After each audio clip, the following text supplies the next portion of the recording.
नारायण वासुदेवाय। हे नाथ नारायण वासुदेवाय। हे नाथ नारायण वासुदेवाय।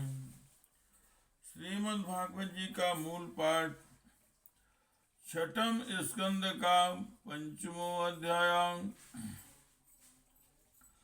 श्री नारद जी के उपदेश से दक्ष पुत्रों की विरक्ति तथा नारद जी को दक्ष का शाप। ओम श्री शुकवाच। तस्यां सां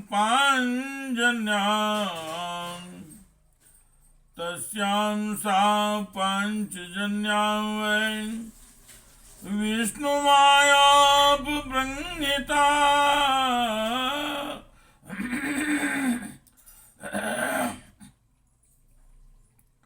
हर्यस्तु संज्ञानयुतं पुत्रां जनयत विभुः। आपृथं धर्मशीलास्ते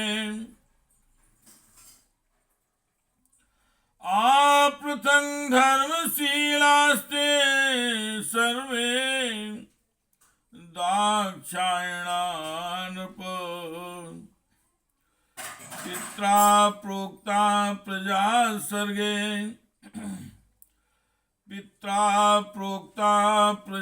सर्गे प्रतीचीं प्रायेयुर्दिशम्। पित्रा प्रोक्ता प्रजा सर्गे प्रतीचीं प्रयादिशम्।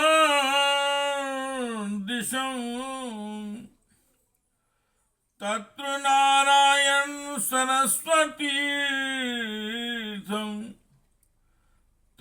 नारायण सरस्वतीर्थं सिंधु समुद्रयोः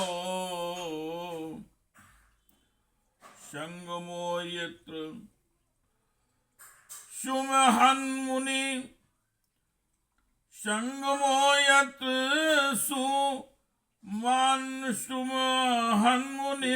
सिद्धनिसेवितम्। तदुपि स्पर्श नामदेव विनिर्धूतमालास्या धर्मे पारमहंसे चां प्रोतपन्नमतयो आप्युत।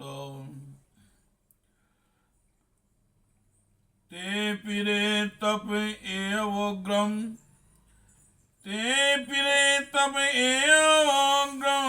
पित्रादेशेन नियन्त्रिता।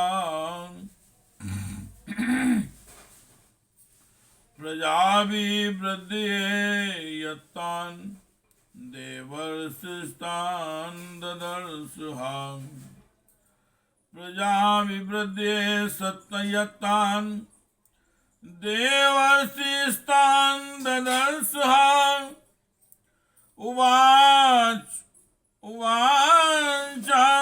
हर्यश्वान् कथं रक्षत वै प्रजाम्। आदृष्टवन्तं भुवो यूयं वालिसावतु बालिकाम्। आदृष्टवन्तं भुवो यूयं वालिसावतु बालिका। श्री सुखदेव जी महाराज कहते हैं, परीक्षित, भगवान के शक्ति संचार से दक्ष प्रजापति परम समर्थ हो गए थे। उन्होंने पंचजन की पुत्री अस्किनी से हर्यश्व नाम के 10,000 पुत्र उत्पन्न किए। राजन, दक्ष ये सभी पुत्र दक्ष के ये सभी पुत्र एक आचरण और एक स्वभाव के थे। जब उनके पिता दक्ष ने उन्हें संतान उत्पन्न करने की आज्ञा दी, तब वे तपस्या करने के विचार से पश्चिम दिशा की ओर गए। पश्चिम दिशा में सिंधु नदी और समुद्र के संग पर नारायण सर नाम का एक महान तीर्थ है। बड़े बड़े मुनि और सिद्ध पुरुष वहां निवास करते हैं। नारायण सर में स्नान करते ही हर्यश्वों के अंतःकरण शुद्ध हो गए। उनकी बुद्धि भगवत धर्म में लग गई। फिर भी अपने पिता दक्ष की आज्ञा से बंधे होने के कारण भी उग्र तपस्या ही करते रहे। जब देवर्षि नारद ने देखा कि भागवत धर्म में रुचि होने पर भी ये प्रजा वृद्धि के लिए ही तत्पर है, तब उन्होंने उनके पास जाकर कहा, अरे हर्यश्वो, तुम प्रजापति हो तो क्या हुआ? वास्तव में तो तुम लोग मूर्ख ही हो।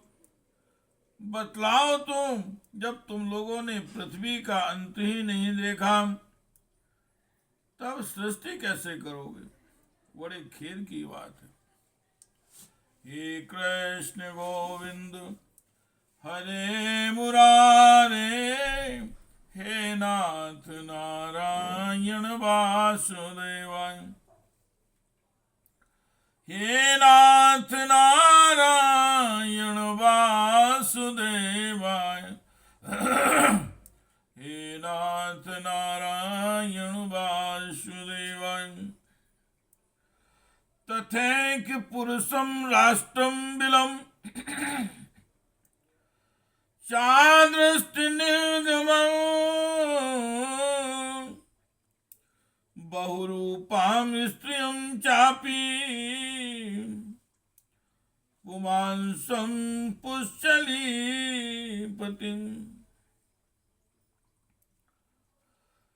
नदीमुभयतो वाहां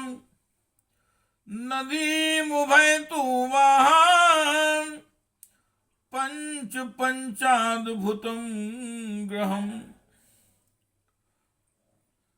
क्वाचिदृशं चित्रकथं क्षौरपव्यं स्वयं भृमिं कथं स्वापितुरादेशं विद्वांसो विपश्चितः अनुरूपं विज्ञाय अहो सर्वं करिष्यथ। देखो, एक ऐसा देश है जिसमें एक ही पुरुष है, एक ऐसा बिल है जिससे बाहर निकलने का रास्ता ही नहीं, एक ऐसी स्त्री है जो बहुरूपणी है, और एक ऐसा पुरुष है जो व्यभिचारिणी का पति है, जिसकी कहानी बड़ी विचित्र है। एक ऐसा चक्र है जो छुरे और वज्र से बना हुआ है और अपने आप घूमता रहता है। मूर्ख हर्षो, जब तक तुम लोग अपने सर्वज्ञ पिता के उचित आदेश को समझ नहीं लोगे और इन उपर्युक्त वस्तुओं को देख नहीं लोगे, तब तक उनके आज्ञा अनुसार सृष्टि कैसे कर सकोगे? हे कृष्ण गोविंद हरे मुरारे, हे नाथ नारायण वासुदेवाय, हे नाथ नारायण वासुदेवाय। ओम श्री शुकवान तन्नि सम्यात् हर्यश्वा औत्पत्ति कमनीश्याम वाचा कूटम तु देवर्षे स्वयं विमृशथियाम्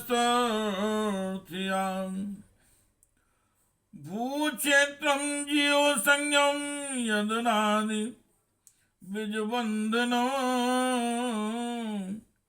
भूक्षेत्रं जीव संज्ञं यदनादि निजबंधनम् आदृष्ट्वा तस्य निर्वाणम्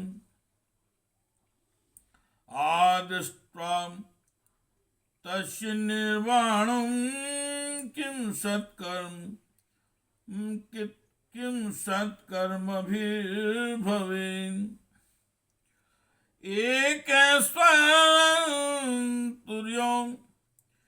एकैश्वरस्तुर्यो भगवान् स्वाश्रयः पराम् तं दृष्ट्वा भवं पुंसां किं सत्कर्मभिर्भवेन्।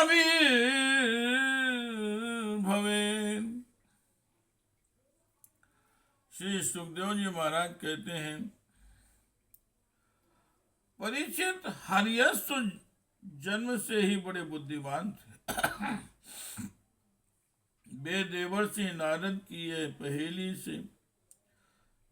यह मूढ़ वचन सुनकर अपनी बुद्धि से स्वयं ही विचार करने लगे। देवर्षि नारद का कहना तो सच है।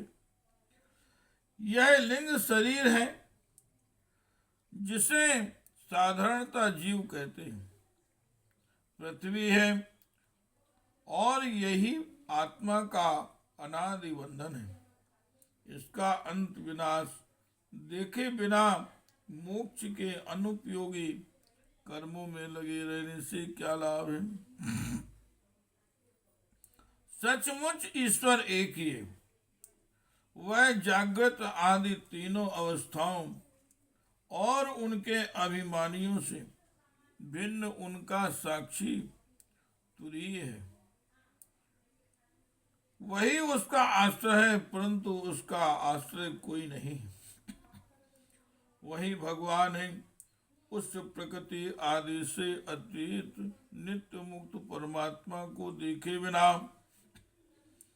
भगवान के प्रति असमर्पित कर्मों से जीव को क्या लाभ है। हे कृष्ण गोविंद हरे मुरारे,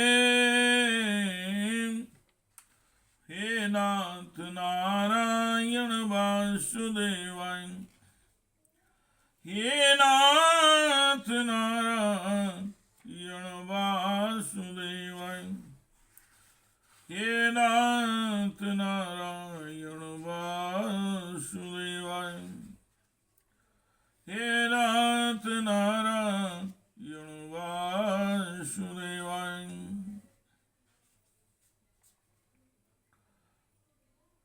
इति श्रीमद्भागवते महापुराणे परमहंस्यायां संहितायां षष्ठ स्कंदे नारद शापो नाम पंचमो अध्यायः।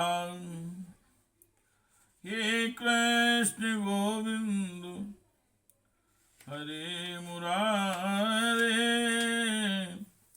हे नाथ नारायण वासुदेवाय, हे नाथ नारायण वासुदेवाय, हे नाथ नारायण वासुदेवाय। हे कृष्ण गोविंद हरे मुरारे, हे नाथ नारायण